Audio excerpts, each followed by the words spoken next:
நான் எப்படி சுலபமாக வரைந்தேன் என்பதை வரிசைப்படுத்தி சொல்லப் போகிறேன்.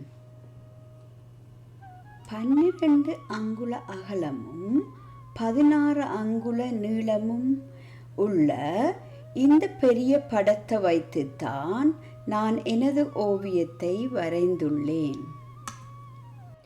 நான் இதற்கு பாவித்த பொருட்கள் 12 by 16 inches canvas, pencil, ruler, scissors, acrylic paints, palette, 3 விதமான brushes, மெல்லிய brush, medium brush, large brush, ஒரு கிளாஸுக்குள்ள வாட்டர் ஸ்ப்ரே பண்ணுற பாட்டில், டேப். நான் இந்த அக்ரிலிக் பெயிண்ட்ஸை பற்றி விவரமாக சொல்ல போகிறேன். அக்ரிலிக் பெயிண்ட்ஸ் வாட்டர் பேஸ், அதாவது நீங்கள் வாட்டர் கலரில் மிக்ஸ் பண்ணி செய்கிற மாதிரி தான் அக்ரிலிக் பெயிண்ட் பாவிக்க வேணும். ஆனால் வாட்டர் கலருக்கும் அக்ரிலிக் பெயிண்டிங்கும் என்ன வித்தியாசம்ண்டா, வாட்டர் கலர் நீங்கள் பாவிக்கல திருப்பி தண்ணி போட்டு பாவிக்கலாம். ஆனால் அக்ரிலிக் பெயிண்ட் நீங்கள் வெளியில் எடுத்தீங்களா அதை உடனடியாக பாவிச்சிடணும். ஏனென்றால் அது காய்ந்து விடும். காய்ந்தால் நீங்கள் திருப்பி தண்ணி போட்டு மிக்ஸ் பண்ணி அது திருப்பி பாவிக்க முடியாது. மற்றது நீங்கள் பாவிக்கிற ப்ரஷ்ஷும் உடனே அதை கழுவிடணும், இல்லாட்டிக்கு அது காய்ஞ்சி விடும், அது நீங்கள் திருப்பி பாவிக்க முடியாது. 12 by 16 உள்ள இந்த பெரிய பிரிண்டை வச்சு நான் என்னென்று கேன்வஸில் ட்ரேஸ் பண்ண போகிறேன்னு உங்களுக்கு ஸ்டெப் பை ஸ்டெப்பாக காட்ட போகிறேன். நான் இந்த பெரிய படத்தை 6 பீசஸாக வெட்டியிருக்கிறேன். நீங்கள் அந்த ரெட் கலரில் பார்த்தீங்கன்னா நம்பர் தெரியும், 1 2 3 4 5 கீழே 6. என்னத்துக்கு நான் வெட்டினானண்டா ஈஸியாக ட்ரேஸ் பண்ணலாம், மற்றது சரியான மெஷர்மெண்ட் கிடைக்கும், அந்த கோயில் ப்ரப்போர்ஷனும் கிடைக்கும். நான் முதல் என்ன செய்ய போகிறேன்டா, அந்த ப்ளூ கலர் இருக்கிற ஸ்கையையும் அந்த க்ரீன் கலரில் இருக்கிற ட்ரீஸையும் வெட்டி கோயில் பேக்ரவுண்டை எடுக்க போகிறேன். இப்போ இந்த 6 பீசஸையும் நம்பரின்படி வரிசையாக கேன்வஸுக்கு மேலே நான் வைக்க போகிறேன். பார்த்தீங்களா, அதில் ஒரு கருப்பு சைவமாக்கிருக்குத்தானே. அந்த இடைவெளி ஏன் நான் விட்டிருக்கிறேன்டா கோயிலுக்கு வர பக்தர்களுக்கு இடுறதுக்கு. இப்போ நான் அப்படியே வச்சு பென்சிலால் கோயில் அவுட்லைனை ட்ரேஸ் பண்ண போகிறேன். உங்களுக்கு அது கஷ்டமாக இருந்தால் ஒவ்வொரு பீஸாக ட்ரேஸ் பண்ணலாம். அதாவது முதல் 6ல் துவங்குங்க அந்த கோயில் என்ட்ரன்ஸை, பிறகு கோபுரங்களுக்கு இருங்க, அப்புறம் நம்பர் 1 கீறுங்கோ. உங்களுக்கு எப்படி வசதியோ அதுக்கேற்ற மாதிரி நீங்கள் கீறலாம். கோயில் அவுட்லைன் கீறி முடிந்தவுடனே நான் என்ன செய்ய போகிறேன்னா இந்த 6 பீசஸையும் எடுத்து, அதாவது இந்த கேன்வஸில் இருந்து எடுத்து கவனமாக வச்சிருக்க போகிறேன். அந்த ஒவ்வொரு துண்டையும் பாவிச்சுத்தான் நான் இந்த பெயிண்டிங்கை தொடர்ந்து செய்ய போகிறேன். இப்போ பார்த்தீங்களா இவ்வளோ கிளியராக கோயில் அவுட்லைன் கீறி இருக்கிறேன். அடுத்தது கோயில் வாசல் அவுட்லைனை கீற போகிறேன். நான் முதல் கோயில் படத்தை 6 பீசஸாக வெட்டினம் தானே, அதிலிருந்து 2 பீசஸை எடுத்திருக்கிறேன். அதாவது நம்பர் 1ம் 6ம், அந்த 6ல் இருக்கிற கோயில் என்ட்ரன்ஸும் நம்பர் 1ல் இருக்கிற என்ட்ரன்ஸும் பாருங்க, இந்த எல்லோ அரோமா காட்டியிருக்கிறேன் தானே, அதை நான் வெட்டி எடுக்க போகிறேன். வெட்டின பிறகு அந்த 1 ஏரியாவும் 6 ஏரியாவும் இப்படி தெரியும். அந்த 2 வெட்டின பீசஸையும் கேன்வஸுக்கு மேலே வச்சு அந்த 2 என்ட்ரன்ஸையும் கீற போகிறேன். இப்போ கோயில் என்ட்ரன்ஸும் நான் கீறிட்டேன். அடுத்தது நம்பர் 4 கோபுரத்தின் உள்பக்க லைனை கீற போகிறேன். அதுக்கு நம்பர் 4 கட் பீஸ் எடுத்திருக்கிறேன். அதில் பார்த்தீங்களா பிளாக் கலரில் அரோ மார்க் இருக்கு. 1 2 3 4 5. நான் என்னண்டா முதல் இந்த 5 மடித்து கேன்வஸில் நம்பர் 4 கோபுரம் இருக்குத்தானே அதில் வச்சு உள்பக்க லைனை கீற போகிறேன். அதே மாதிரி 4 3 2 1ஐயும் கீற போகிறேன். தொடர்ந்து சின்ன கோபுரங்களுக்கும் உள்பக்க லைனை கீற போகிறேன்.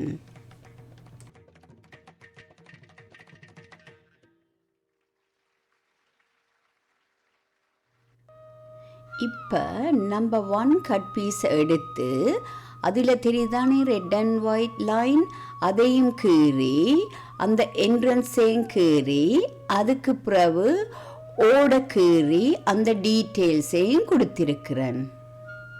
கேன்வஸில் எப்படி அக்ரிலிக் பெயிண்ட்ஸை பாவித்து பெயிண்ட் பண்ண போகிறேன் என்பதை ஸ்டெப் பை ஸ்டெப்பாக காட்ட போகிறேன்.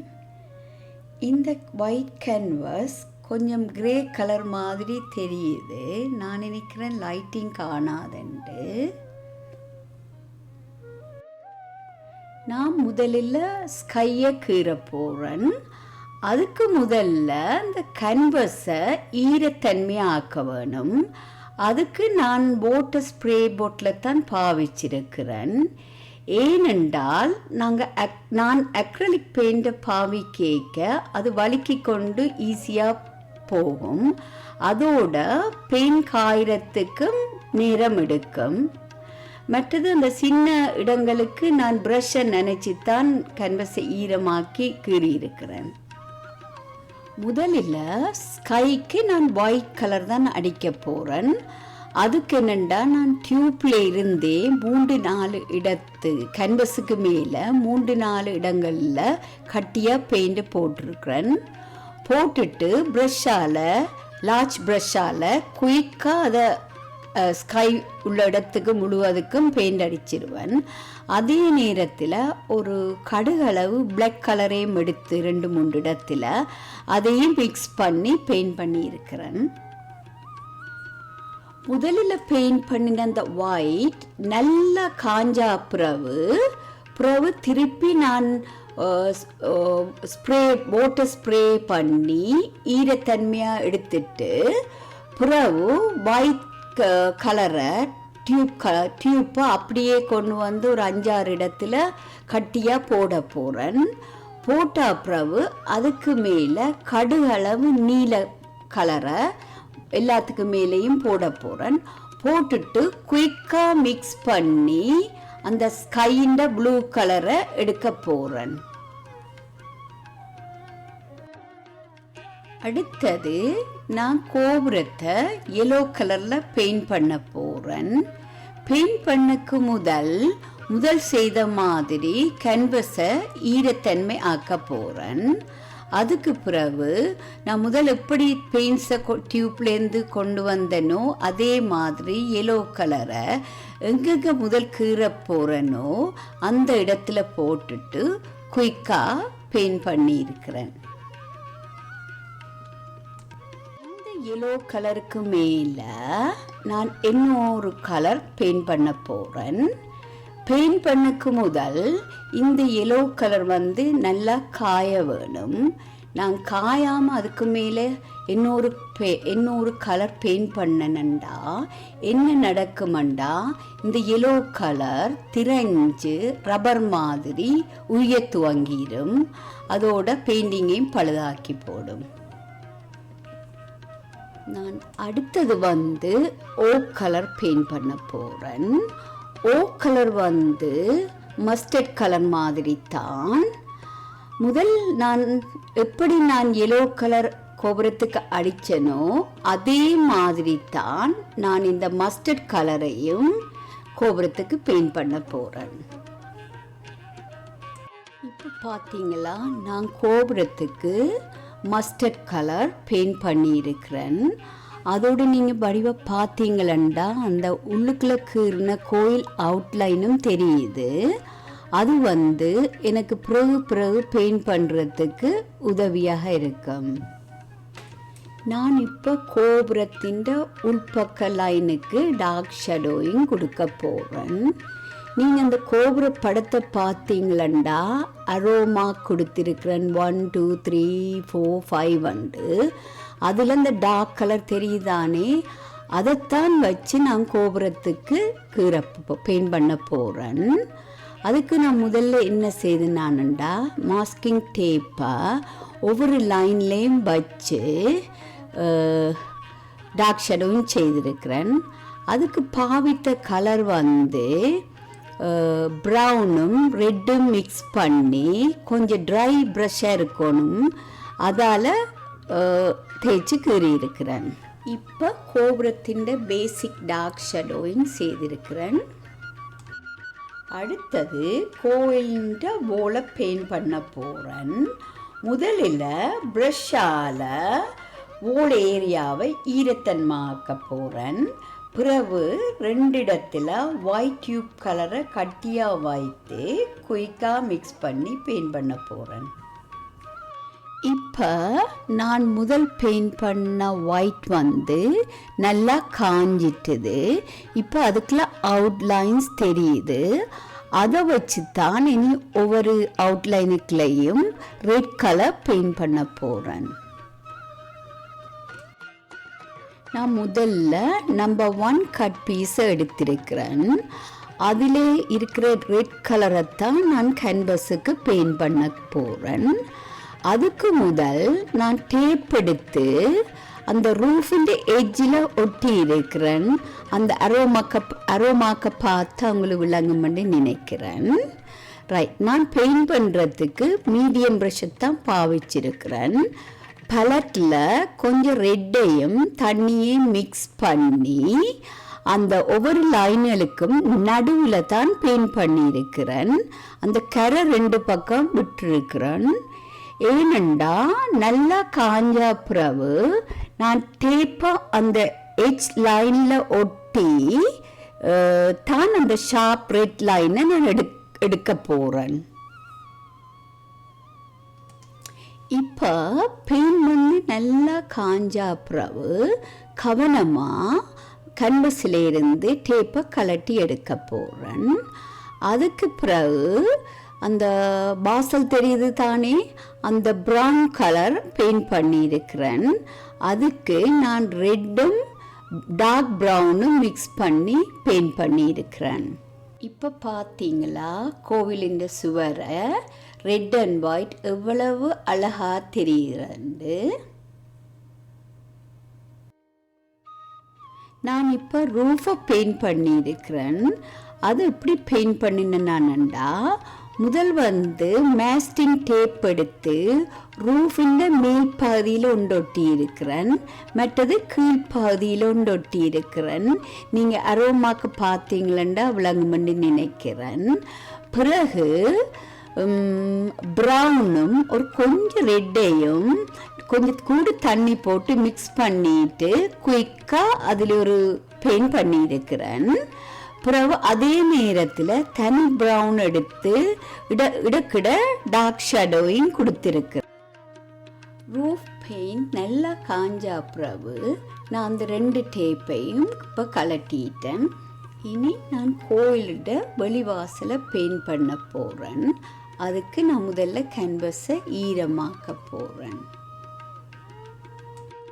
லார்ஜ் ப்ரஷ்ஷால் ப்ரௌனும் ஒரு கொஞ்சம் ரெட் கலரும் மிக்ஸ் பண்ணி வெளி என்ட்ரன்ஸுக்கு பெயிண்ட் பண்ணியிருக்கிறேன். இப்போ பார்த்தீங்களா நான் ட்ரீஸ் எல்லாம் பெயிண்ட் பண்ணியிருக்கிறேன். அது எப்படி நான் பெயிண்ட் பண்ணியிருக்கிறேன்னு உங்களுக்கு வரிசையாக நான் சொல்ல போகிறேன். நான் முதல்ல எல்லோ கலர் கொஞ்சம் க்ரீன் எடுத்து எல்லா ட்ரீஸ் இருக்கிற இடத்துல சும்மா ஒரு ஷேடிங் கொண்டு கொடுத்துருக்குறேன். பெயிண்ட் காஞ்ச பிறகு மீடியம் ப்ரஷ் எடுத்து க்ரீன் கலருக்குள்ள கொஞ்சம் தண்ணியை மிக்ஸ் பண்ணி அந்த முதல் அடித்த பெயிண்ட்டுக்கு மேலே இடக்கிட பெயிண்ட் பண்ணியிருக்கிறேன். ட்ரீஸுக்கு இப்போ டார்க் ஷேடோவும் கொடுத்துருக்கிறேன். முதல் நான் எப்படி பெயிண்ட் பண்ணனோ அந்த ஸ்டைலில் தான் இந்த டார்க் ஷேடோவையும் கொடுத்துருக்கிறேன். பிளாக்கும் ஒரு கொஞ்சம் க்ரீன் கலரும் மிக்ஸ் பண்ணி. அடுத்தது நான் சீலிங்கை பெயிண்ட் பண்ணியிருக்கிறேன். அதுக்கு பாவிச்ச கலர்ஸ் வந்து ரெட், எல்லோ, க்ரீன். அடுத்தது 3 கலர்ஸுக்கு நான் டார்க் ஷேடோயிங் கொடுத்துருக்கிறேன். ரெட்டுக்கு ப்ரௌன் மிக்ஸ் பண்ணியும், எல்லோவுக்கு மஸ்டர்ட் கலர் மிக்ஸ் பண்ணியும், க்ரீனுக்கு பிளாக் மிக்ஸ் பண்ணியும் ஷேடிங் கொடுத்துருக்கிறேன். இப்போ பார்த்தீங்களா, நான் கோயில் பக்தருண்ட முகங்களை கீறியிருக்கிறேன். அந்த முகத்துக்கு நான் பாவிச்ச ஸ்கின் கலர் வந்து ஒயிட்டுக்குள்ள கொஞ்சம் ரெட்டும் கொஞ்சம் ப்ரௌனும் கொஞ்சம் எல்லோவும் மிக்ஸ் பண்ணித்தான் அந்த முகங்களுக்கு பெயிண்ட் பண்ணியிருக்கிறேன். ஹேருக்கு பிளாக்கும் ப்ரௌனும் பெயிண்ட் பண்ணியிருக்கிறேன். இப்போ பக்தர்களை பெயிண்ட் பண்ணி முடிச்சிட்டேன். நான் இப்போ கோபுரங்களுக்கும் கோயில் வாசலுக்கும் ஹைலைட் பண்ணியிருக்கிறேன். அந்த ரெட் அரோ மார்க்ஸை பார்த்தீங்களா தெரியும். அதே நேரத்தில் அந்த லைட் கலர் ஷேட் பண்ணந்தானே அதில் இடக்கிட ஹைலைட்டிங்கும் டார்க் ஹைலைட்டிங்கும் கொடுத்துருக்கிறேன். பிளாக் அரோ மார்க்கை பார்த்தீங்களா, அதுவும் தெரியும். நான் ஹைலைட் பண்ணுறதுக்கு ஒயிட்டோட கொஞ்சம் எல்லோவும் மஸ்டர்ட் கலரும் மிக்ஸ் பண்ணி செய்திருக்கிறேன். மற்றது இந்த டார்க் ஷேடிங்குக்கு ப்ரௌனோட கொஞ்சம் ஓக் கலரும் மிக்ஸ் பண்ணி செய்திருக்கிறேன். மட்டும் பார்த்தீங்களா, அந்த ஹைலைட் லைன் வந்து ஷார்ப்பாக இருக்குது. அது நான் எப்படி செய்த நானுண்டா, இந்த டேப்ஸை ஒட்டித்தான் ஒவ்வொன்றுக்கும் அந்த ஷார்ப்பான லைனை எடுத்திருக்கிறேன். மற்றது இந்த டார்க் ஷேடிங் ஏன் செய்த நானுண்டா, கோயிலுக்கு ஒளியும் கொடுக்கறதுக்கு. இப்போ வந்து நான் எல்லாத்தின் டீட்டெயில்ஸையும் ஒன்றொண்டா கீற போகிறேன். முதல் கோபுரத்திலேருந்து தான் ஸ்டார்ட் பண்ண போகிறேன். அதுகள் இந்த சிலையில்தான் முதல் அதில் கீற போகிறேன். அதுதான் இந்த ஓவியத்தில் கொஞ்சம் கஷ்டமான வேலை.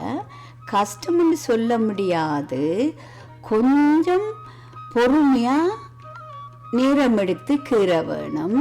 நான் அதை வருஷப்படுத்தி எப்படி கீறினான்ன்ற அடுத்த இதில் நான் சொல்ல போகிறேன். கோபுரத்தை ஒவ்வொரு செக்ஷனாக தான் நான் கீற போகிறேன். நான் என்ன செய்தேன்டா, மொபைல் ஃபோனில் க்ளோஸ்அப்பாக படம் எடுத்து அதை என்லார்ஜ் பண்ணித்தான் நான் ஒவ்வொரு சிலைகளையும் கீற போகிறேன். சிலையோட உருவத்தை நான் மெல்லிய ப்ரஷ்ஷால் ப்ரௌன் கலரை வச்சு கீறியிருக்கிறேன். இப்போ கீறின அவுட்லைனை ரெட் அண்ட் ப்ரௌன் மிக்ஸ் பண்ணி சுற்றி நான் டார்க் ஷேடிங் கொடுத்திருக்கிறேன். அந்த சிலைகளுக்கு மேலே பார்த்தீங்களா, அந்த கோபுரத்தில் நான் மெல்லிய லைன்ஸ் கொடுத்திருக்கிறேன். அதுக்கு நான் மஸ்டர்ட் கலரும் கொஞ்சம் ப்ரௌனும் மிக்ஸ் பண்ணி மெல்லிய ப்ரஷ்ஷால் அந்த லைனை கொடுத்திருக்கிறேன். அந்த சிலைகளுக்கு தேவையான இடங்களுக்கு ஹைலைட் கொடுத்திருக்கிறேன் மஸ்டர்ட் கலரால். இனி இந்த சிலை உருவங்களுக்கு லைட் கலர் கொடுத்து அந்த சிலைகளை ஒரு ஷேப்புக்கு கொண்டு போகிறேன். அதுக்கு பாவிச்ச கலர் வந்து மஸ்டர்ட் கலரோட எல்லோ, கொஞ்சம் எல்லோவும் நிறைய ஒயிட்டே மிக்ஸ் பண்ணி செய்திருக்கிறேன். இப்போ ஒவ்வொரு சிலைகளுக்கும் அவுட்லைன் கொடுத்து டீட்டெயில்ஸ் செய்திருக்கிறேன். அது எப்படி செய்த நானண்டா, ப்ரௌனோட கொஞ்சம் மஸ்டர்ட் கலரை மிக்ஸ் பண்ணி மெல்லிய ப்ரஷ்ஷால் ஒவ்வொண்டா டீட்டெயில்ஸ் எடுத்திருக்கிறேன். இனி நான் இந்த ஐடியாவை வச்சு முழு கோபுரங்களையும் பெயிண்ட் பண்ண போகிறேன். எவ்வளவு அழகாக நான் நல்லூர் கந்தசாமி கோயிலை பெயிண்ட் பண்ணி முடிச்சிருக்கிறேன். நீங்கள் ட்ராயிங் பேப்பரில் வாட்டர் கலரை பாவிச்சு பெயிண்ட் பண்ணுறண்டாலும் இந்த ஐடியாவை வச்சு பெயிண்ட் பண்ணலாம். நீங்கள் எப்படி வாட்டர் கலரை பெயிண்ட் பண்ணுறீங்களோ அதே மாதிரி வச்சு பெயிண்ட் பண்ணலாம். ஆனால் வாட்டர் ஸ்ப்ரே பண்ணி நான் பெயிண்ட் பண்ணேன் தானே, அதை தவறுங்கோ. அதே நேரத்தில் அந்த டேப் பொட்டியும் செய்தேன் தானே, அதையும் தவறுங்கோ. ஏனெண்டா அது பேப்பரை பழுதாக்கும். பெயிண்டிங் உங்களுக்கு பிடித்திருந்தால் சப்ஸ்கிரைப் பண்ணுங்கோ, லைக் பண்ணுங்கோ, ஃப்ரெண்ட்ஸுக்கு ஷேர் பண்ணுங்கோ. நன்றி.